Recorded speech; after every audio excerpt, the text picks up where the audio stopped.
Welcome to lecture 9.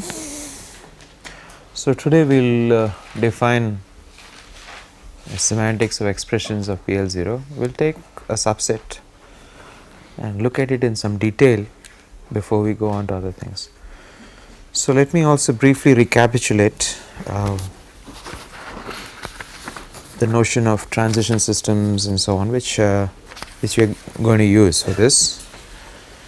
So a transition system is just a collection of configurations along with a binary relation called the transition relation, and the transition relation really tells you what is possible, not necessarily what actually happens. Yeah. This, and we could regard a transition system as some kind of an infinite directed multigraph in general. We could define initial states or final states, final configurations, initial configurations and so on, and enhance the distinguishability power of a transition system. So a terminal transition system would typically have a collection of terminal configurations which are a subset of the configurations. You could also decorate the transition system further depending upon the use you are putting it to. You could, for example, define labeled transition systems, which in addition to being transition systems have a collection of labels associated with them. This would correspond to labeled infinite directed multigraphs. So the arcs have labels on them. And the transition relation therefore is a ternary relation, and we would typically if L is a set of labels, then you would say that gamma can move to gamma prime on A. Okay, so the question of so all these, the notion of a configuration, the notion of labels is loosely specified, and in fact they're really undefined terms, and that's in fact what makes the whole structure generally applied. You could interpret the notion of a configuration to suit your convenience. You could interpret what constitutes a label to suit your convenience, and that's what makes transition systems a very general method, a general tool, if you like, a general mathematical tool for specification. Yeah. So you could also define, so you could enhance these things further. You could define terminal label transition systems. You could define label transition systems with initial configurations, terminal label transition systems with initial configurations, and so on. Right. But the basic idea is that of movement from one configuration to another, and depending on your distinguishing capability, you could enhance or decorate them with more constraints. Yeah, so we already saw one example of context free grammars represented as a transition system with a rule which really says that it's a context free rule of replacement. Okay, for any beta and gamma, if A goes to alpha as a production in the context free grammar, then B A gamma goes to B alpha gamma. We will use this notation, which actually comes from, it comes from logic, but the way to look at it is as a production, as a rule which gives a hypothesis and what you can conclude. So if A arrow alpha is a production in the production set, then B A gamma arrow B alpha gamma is a step in a transition, yeah, or in a derivation. Yeah. So we also looked at the towers of Hanai problem. So here in this case we saw how a particular execution of the towers of Hanoi problem would look like, a particular execution. Okay, so that is specifying the runtime behavior of an algorithm. So this really specifies the runtime behavior of some particular algorithm which is actually unspecified. Okay, so it's like it's an execution behavior, and you use the transition system to define the execution behavior of some algorithm or a whole class of algorithms which support this possible sequence of transitions. Yeah, not all correct algorithms for the problem might actually support it, but there is a whole class of algorithms which support this. So what we would like to do is abstract away the essentials of what allows these transitions from. So the problem of what as opposed to the problem of how is what we want to abstract away by the rules. So the problem itself can be stated as a collection of rules. The execution behavior can be stated as a collection of rules. Given an algorithm, you can follow its execution and represent that execution as a transition system. Given a problem, you can look upon the problem also as a transition system, provided you give suitable rules. Yeah. So this is not one possible solution of the towers of Hanoi problem, because the problem itself is to design an algorithm which will allow you to move n pegs from one tower to another. Okay, so the problem is just that given this initial configuration, how do you get this final configuration?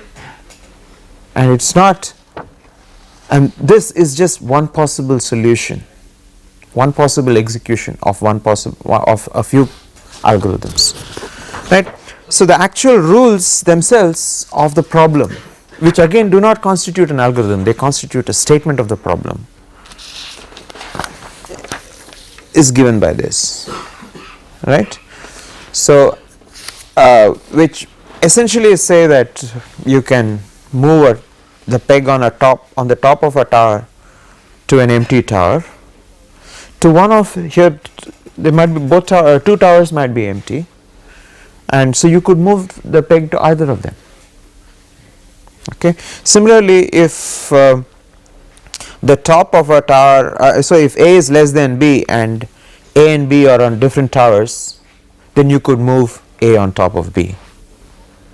And this also includes the fact, these two rules together include the fact that if you have Si A, Si plus 1 B, Si plus 2 C, where A is less than B and A is less than C, then you could apply any of these two rules and put A either on top of B or on top of C. Okay, so our transition systems are inherently non-deterministic.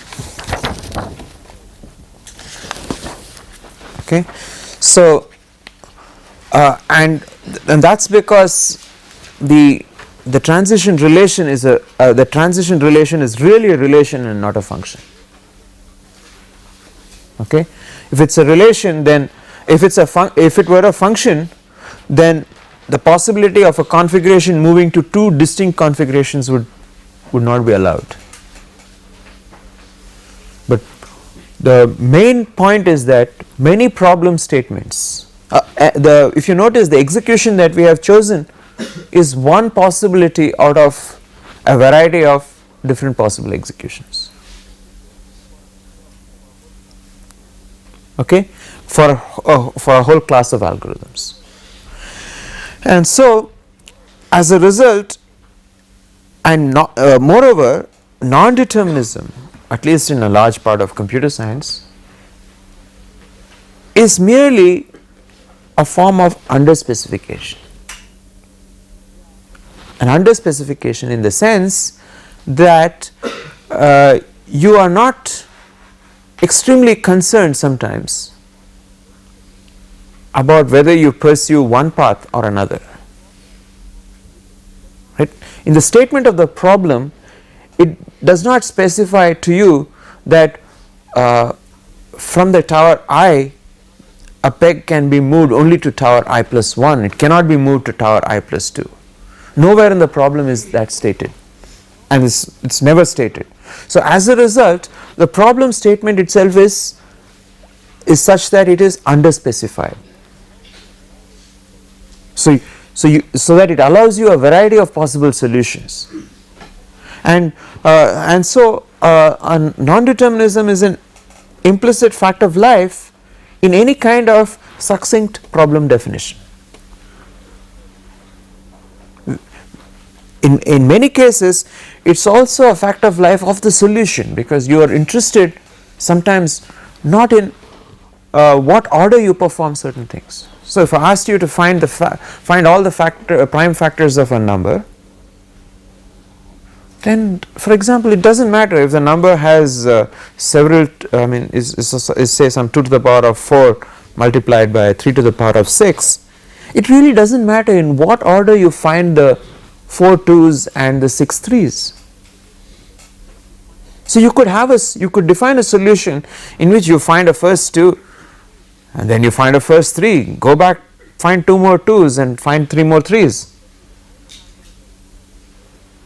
The fact that you write an algorithm in a deterministic programming language such that it might first find all the 2 factors, it might just factor out all the 2's and then start with all the 3's, but that is just one possible solution, and there is nothing to prevent you from having found a 2 and then finding 3's and then go back to finding some 2's more, right.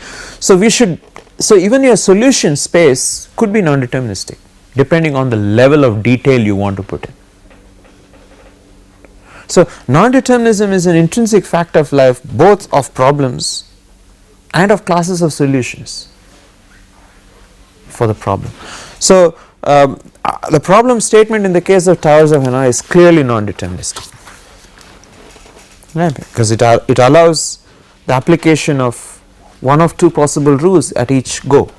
In fact, if it so happens that one tower is empty and another tower has an element b small at the top which is larger than a, then any of the 4 rules could be applied, maybe 3 out of the 4 rules could be applied, or rather I am sorry that is wrong. At any time 2 out of the 4 rules could be applied. So in that sense it is distinctly non-deterministic. Yeah. So if you were to generalize the problem to include many more towers, for example, then you might at some point find that all 4 rules could be applied, but you always choose one possible rule, but that is not a unique solution, right. So however, the important thing is that since transition systems are a general formalism, they allow non-determinism. However, our programming languages are deterministic. All the programming languages that you use are intrinsically deterministic, which means in your semantics you have to be able to show that there are only deterministic behaviors. For a given program there is only one possible behavior, and showing that means that proving that your transition relation is a function.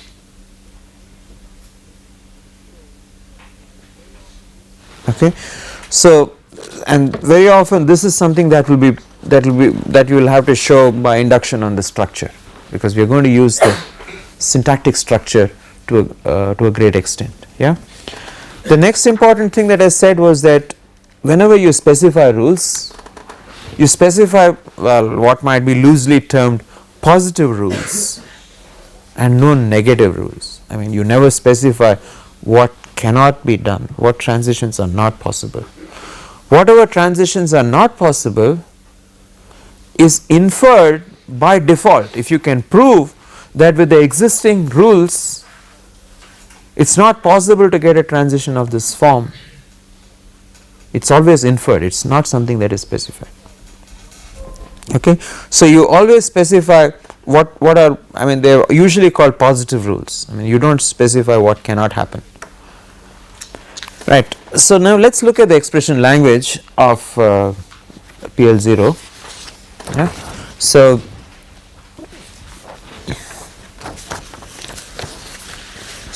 I had previously given this syntax which I called was ambiguous, but now I don't care. Okay, let it be ambiguous. What I am interested in are a collection of trees rather than actual expressions. It is just that in order to be able to write them out, I might have to write them out as expressions, maybe use brackets, whatever. But really what I am interested in is a collection of trees. Okay. So what we will do at this moment is that so we'll deal with this. I mean, with these operators, however ambiguous they are, we know how to get rid of ambiguity for the purposes of parsing and compiling and so on and so forth, but we are interested in specifying a semantics which is not cluttered up with all those non-terminals which do not have great semantic significance. So we will deal with this ambiguous grammar, but whenever we write an expression, it is understood that we are writing not an expression but a tree. Yeah. So we are really interested in the syntax trees in an abstract form, and we are not really interested in the what might be called the lexical properties of whatever grammar we write. This way the grammar is more succinct, more precise, and this way the grammar is actually part of what is known as a term algebra. Okay, anyway, we will not get into that. So syntax trees may be different depending on the what if it is ambiguous, the syntax trees may be different for different cases. Of course. Then the meaning will be different. No, but the point is that I am going to do induction on the structure. So if you want, you can assume that I have a fully parenthesized notation to get rid of ambiguity. Okay, his question was that, you know, you can, if your grammar is inherently ambiguous, then you have more than one syntax tree for an expression, and that can change the meaning. That is true, but since I am not interested in the lexical aspects, when I say I am interested in syntax trees, what it means is that you can transform that syntax tree into a fully parenthesized notation using brackets. Okay, what I'm my rules, the rules of the game of semantic specification are going to be based on syntax trees, in the sense that they are going to be inductive rules based on what is the root operator of the expression you are interested in, or of the syntactic category you are interested in. Yeah. So this, you can look upon this expression either as a fully parenthesized expression of the form e plus e with brackets, or you can look upon this as a tree whose root is the plus operator, and there are it has two subtrees which, let's say, which are called E1 and E2, whose internal structure I am not really worried about. So each of these expressions you can think of as being specified in this form.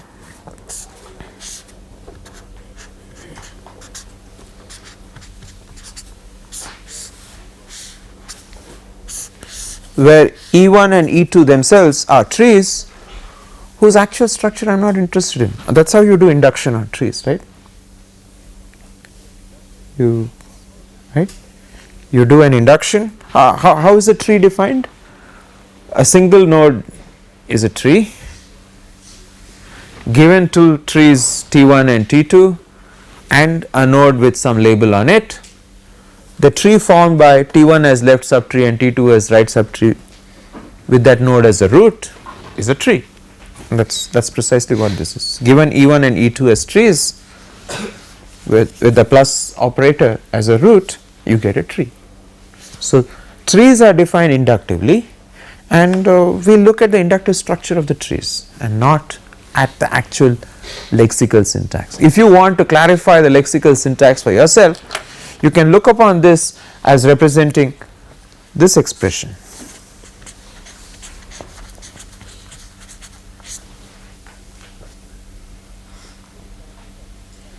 Right? Fully parenthesized if you like. Right? So we are not going to be interested in ambiguity, we are not going to be interested in lexical matters, we are not going to be nitpicky about those various non-terminals which were important for parsing, like terms, factors, and so on and so forth. Yeah, we are just interested in expressions as a category. Right. So let's assume that we've got a collection script E, which is green in color because it's a forest of trees. So it's just the set of all abstract syntax trees of integer valued expressions. For the present I am assuming that there are no identifiers, because we can deal with identifiers only after we have come up with a notion of an environment. So we will do that later. For the present, just assume an expression language which does not contain any identifiers, and which does not, and since we are not interested in bracketing, it does not contain this production either. So it does not contain this, it does not contain this. Going back to PL0, identifiers, the identifiers in an expression could either be variable names or they could be constant names. Okay, but now when I get rid of these two productions, what I am saying is I just have a pure expression language expressed in terms of the numerals. Okay, so the roots, the leaves of all the trees are just numerals. Okay, so that's my initial assumption, because identifiers really require the notion of an environment, which I don't want to get into now. Let me first tell you how to give a simple transition system for a language of just expressions on numerals. Yeah. So this brown n denotes the set of all numerals in the underlying machine. By the the underlying machine is quite down to earth, so it's brown in color, and by the underlying machine, again I am not saying that it's the bare hardware. It could be a virtual machine, which means that, as in the case of the PL0 compiler, the PL0 compiler is written in Pascal. So the virtual machine that you have got is a Pascal machine. So it's a bare machine with layers upon layers of software, the outermost layer of which forms the interface for the PL0 compiler is a Pascal machine. I mean, so so it gives a view that what you have got underneath is just a Pascal machine with all the capabilities of Pascal and nothing else. Yeah. So there is this underlying machine which might be either real or virtual. Okay, but the important thing is that I am not interested in its architecture. Yeah, I am not interested in the details of the machine, except insofar as it gives me certain computational primitives that I can use. Okay, so in the case of an expression language, the basic computational primitives that you might require are addition of integers, subtraction of integers, multiplication of integers, and so on. Okay, so assume that those basic operations are somehow implemented either in hardware or in software in the underlying machine, which itself might be either virtual or real. Okay, so whatever is written in brown is going to be the underlying machine, virtual or real. It's going to denote an entity which really belongs to the underlying machine, and whatever is written in green denotes the language, a syntactic category of the language that we are interested in. Yeah, whatever is written in blue is part of the transition system. Okay, so the transition system for this language with no identifiers, which just works on numerals, is consists of a collection of configurations gamma e, which is just the collection of all integer expressions. So it is just the set E, script E. The terminal configurations are all the numerals. Yeah, and for brevity, I will use this little o to denote a binary operation. So it could be one of these, which are the binary integer operations anyway in the PL0 machine. Okay, and our underlying computational model assumes that these operations are already available. It is not a very unreasonable assumption. Okay, they are anyway already usually available in hardware.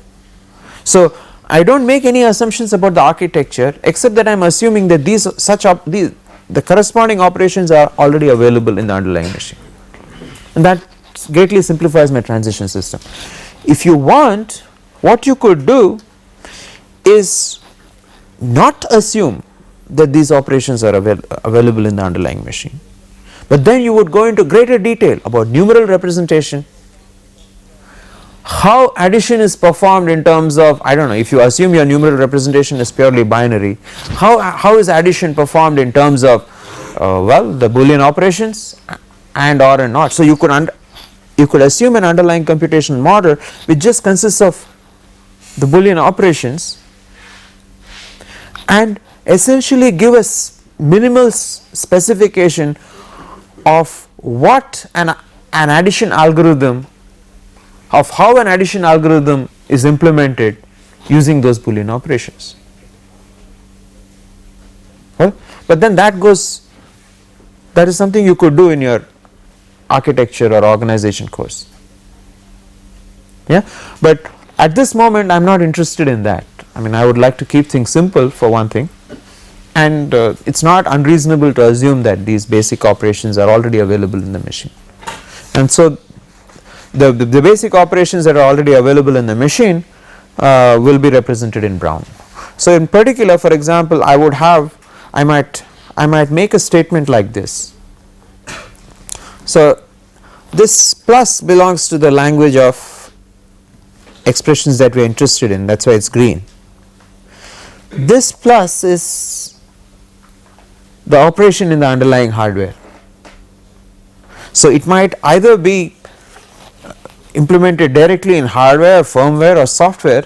I do not really care, and I do not really care how it is implemented as long as it is available. And the effect of performing this let us say hardware operation on two numerals is some other numeral, let us say p, right.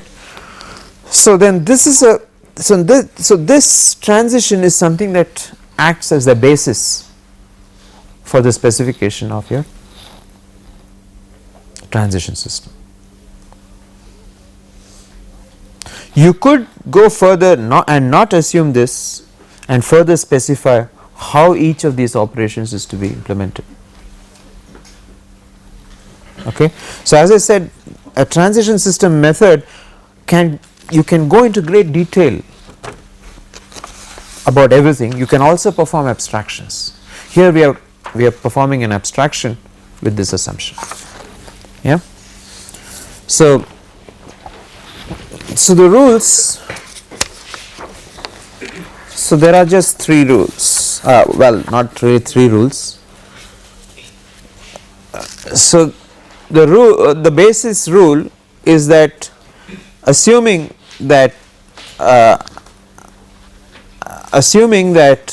this operation is one of the 4 operations which is already available in the machine is available, then this transition, note one of the things that we said was that we are looking upon this specification of a language as a form of symbol manipulation. That's how it can be operational. Okay, that's so one thing is that so I will assume that given 2 numerals, if given 2 numerals m and n, if m binary operation n gives me a numeral p, then in the expression language it also gives me a p. Okay, and what we are more interested in is in the high level language syntax. Okay, so but this forms the basis, right? So if E can go to an expression E prime, then M binary operation E can move to M binary operation E prime. This is another very simple rule. Okay, and if E1 can go to an expression E1 prime, then E1 binary operation E2 can go to E1 prime binary operation E2. Okay, so and in fact these are all the rules that you require for this simple language. It is a succinct and clear specification, but it contains a great deal of information. Yeah. For example, okay, let's do a little example. So with these rules,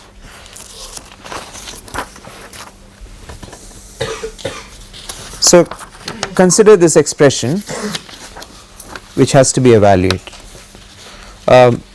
Going back to what we said about expressions as a syntactic category, expressions just denote values or an evaluation mechanism, right? I mean there's no concept of store, there's no concept of environment, there are no complications associated with the expressions. But I've taken this so that it illustrates the concept of what are the transitions, what transition system rules look like, and what kinds of information you can derive from them. Right? So if you were to take this tree,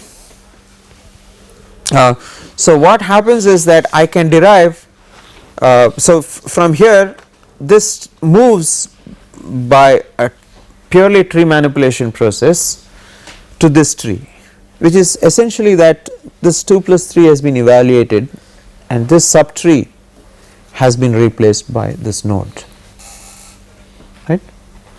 Yeah, and if you move further, then what you have is this tree actually becomes this tree. Okay, so the only change is that this 1 plus 4 has been replaced by 5, and this, and so you go through this sequence of transitions. Okay, but the thing is that this example is not actually extremely illustrative. So these 4 steps actually are obtained in a form. I can claim that this step, this transition occurred because I can claim by rule E1 this, and therefore I can claim for the entire expression by rule E3 that this occurs. Okay. However, for example, I cannot, for example, consider an execution of this form.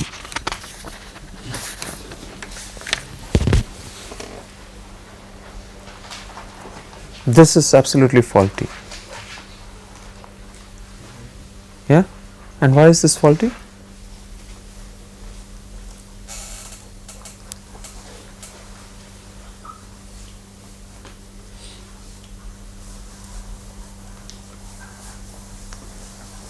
There is only one expression. Huh, pardon? No. He says it allows only one expression. No, that's not true. Why is this faulty?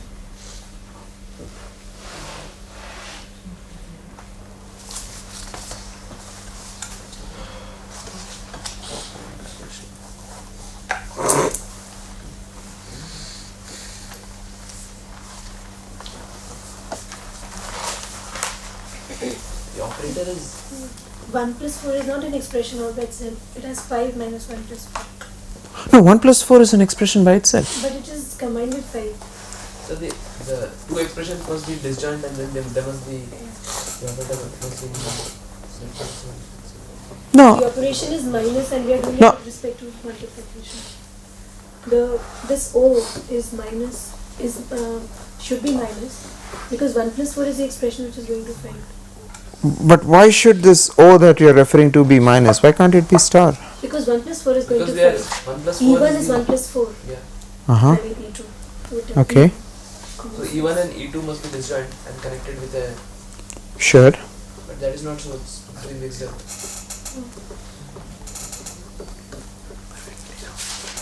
It's not very convincing to me. Oh, what you are saying is that I should have gone through several steps.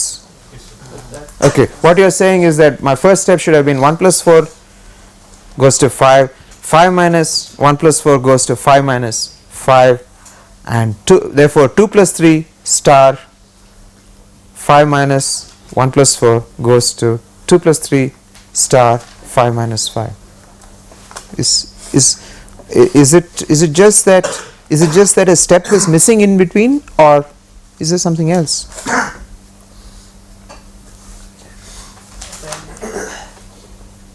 Yeah. Pardon? parenthesis. No, forget about the parenthesis. The parenthesis just well, it's just a pure lexical matter. It doesn't matter. The parenthesis is just a way of specifying linearly what the syntax tree is supposed to look like. So We need to completely evaluate the expression. no, this our rules do not give complete evaluation. They give you a rule for a one-step evaluation, assuming that the underlying operation is available.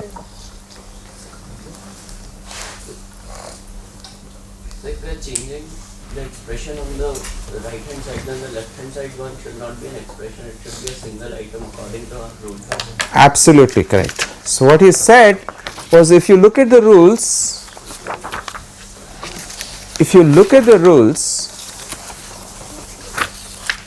the rule E2 specifies that you can take a right hand side operand, you can move a right hand side operand only provided the left hand side operand is already a numeral.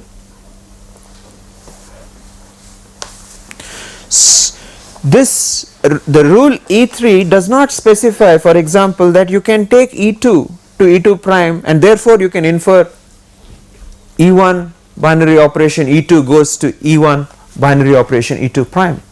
Nowhere is it allowed. And I have specified only positive rules. So whatever is, if you cannot derive whatever is not allowed, well, then it's not allowed. That's it. So for example, this kind of a rule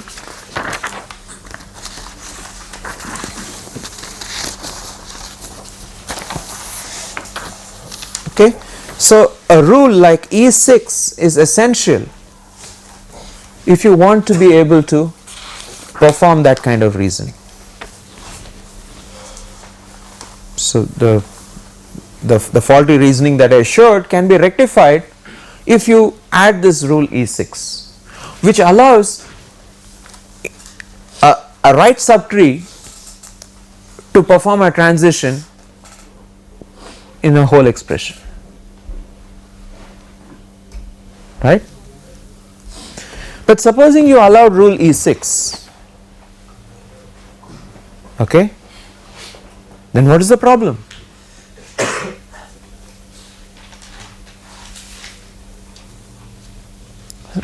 Supposing you, okay, so you want that kind of reasoning that we decided was faulty because it's the rules did not allow it, should also be allowed. So you add this extra rule which allows a right operand also to move. Then what's the problem? So you can't terminate anymore. No, that's not true. We don't have ambiguity. Which way to proceed? No, ambiguity is a syntax. Oh, you have non-determinism, not ambiguity. Okay, then what happens is, given a complicated syntax tree, there are a variety of possible transitions it can take. Okay, and you no longer have deterministic behavior. You have non-deterministic behavior. In an expression language, if you allow this kind of non-deterministic behavior, then what can happen? Supposing you extend the language to include functions, this, that, high level functions, what can happen? If you allow non-deterministic behavior and it's an imperative language and you allow functions and you allow side effects, then it's not even clear that you are going to preserve any semantics. The results that you get from a program execution will be completely dependent upon at that point in what order the runtime system chose to evaluate the expressions. Okay, so at least from a pragmatic point of view, addition is of course commutative or whatever, but at least from a pragmatic point of view, it's necessary to be able to clearly specify an order of evaluation, at least in an expression language, so that there is no confusion later when you expand the language out. I mean, I might take the PL0 language and add more facilities to it. I might add functions to it. Okay, since you do not lose anything by specifying an explicit order of evaluation, it makes it convenient, pragmatic and decent. It does not give an implementer arbitrary choices, or it does not produce conflict in interpretation, right? I mean, you could add for the brackets and so on, since people mentioned it, you could add more rules, but the whole point is that it's not necessary. Okay, it very often just clutters up the matter at hand. So one possible way of defining this semantics in a deterministic fashion, and determinism is very important from a pragmatic viewpoint, from the point of view of an implementer of the language. It is also very important for a user in case the language allows side effects, right? So in fact that is a problem with many of these Pascal implementations. You will see in a Turbo Pascal environment, for example, you actually can get a choice of menus on how you want an expression to be evaluated, in what order you want expression to be evaluated, but the manual itself is silent on that matter. And we should realize that especially in floating point arithmetic, for example, addition is no longer commutative, not even associative. Multiplication does not distribute over addition or subtraction. We lose a whole amount of mathematical dogmas we are brought up with when you do actual floating point computation. So sometimes just for pragmatic reasons it becomes necessary to lift these constraints to the level of a language definition, and at the level of a language definition you really do not lose anything by making it deterministic. It only helps the user and the language implementer to decide on a specific order. Yeah. So adding extra rules which allow non-determinism may also be very, very faulty sometimes. It's open to a variety of interpretations. Yeah. So in this case we have played, by having just 3 rules, we have played absolutely safe. It allows only a left to right evaluation of the subtrees, of the trees. So till you have reduced the leftmost subtree to a single node, you are not allowed to proceed with any of the right subtrees. That is what these 3 rules specify, and they specify that by default. What you cannot do is being specified by default, right.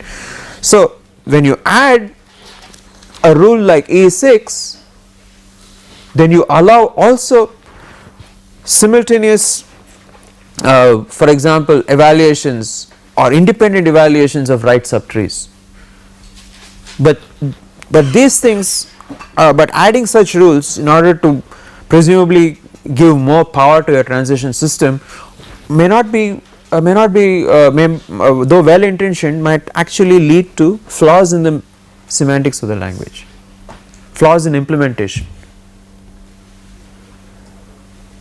If your underlying computational assumption is that there are an unbounded number of processors available to perform all these, sure, allow this too. If your underlying implementation is such that you cannot have side effects, fine, this is perfectly fine. But if your language is something that is going to have, so that is how a later feature added to a language can affect the complete semantics of a language. I mean, an expression language is actually trivial and simple and all that, but the point is that the amount of information that you can derive from this has long term consequences on adding new features to the language, which may not be obvious initially. Yeah. So clear and so this, for one thing, it's clear and concise. Actually, this, since I have taken a shortcut in the sense that I have used this O to represent one of 4 operators, but as I said, since they are all part of the computational model and they are all readily available, it does not really matter. So you can look upon these 3 rules as really multiplied by 4. I mean, there are 12 rules if you like, 1 for each operator, because this O is really not part of the language, right. I mean, this O as an operator is not really part of the language, it's a meta variable for the 4 operators, right? You actually have 12 rules, but it's concise, it's precise, it gives a deterministic order. So there is only one way a syntax tree can be reduced to a single node. Yeah. So what it means is that you have to craft the semantics very, very carefully, since everything that you cannot do is left unspecified. It has to be derivable from what you can do. Yeah. So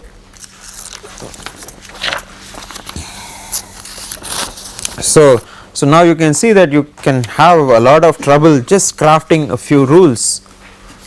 It's not necessary to have a minimal set of rules.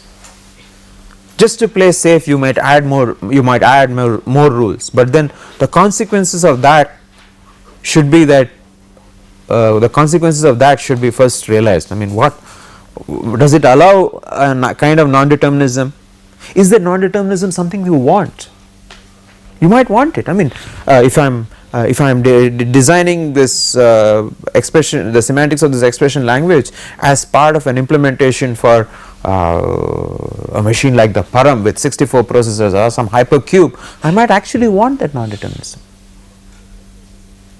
I might find it better to have that non-determinism in the semantics and get rid of side effects in function evaluation when I add functions to the language. I mean, I might explicitly ban side effects.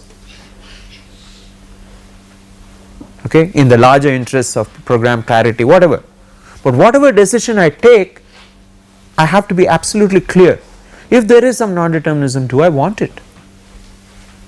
In a multiprocessor environment, it makes a lot of sense to introduce these extra rules which allow left to right mixed with right to left and so on.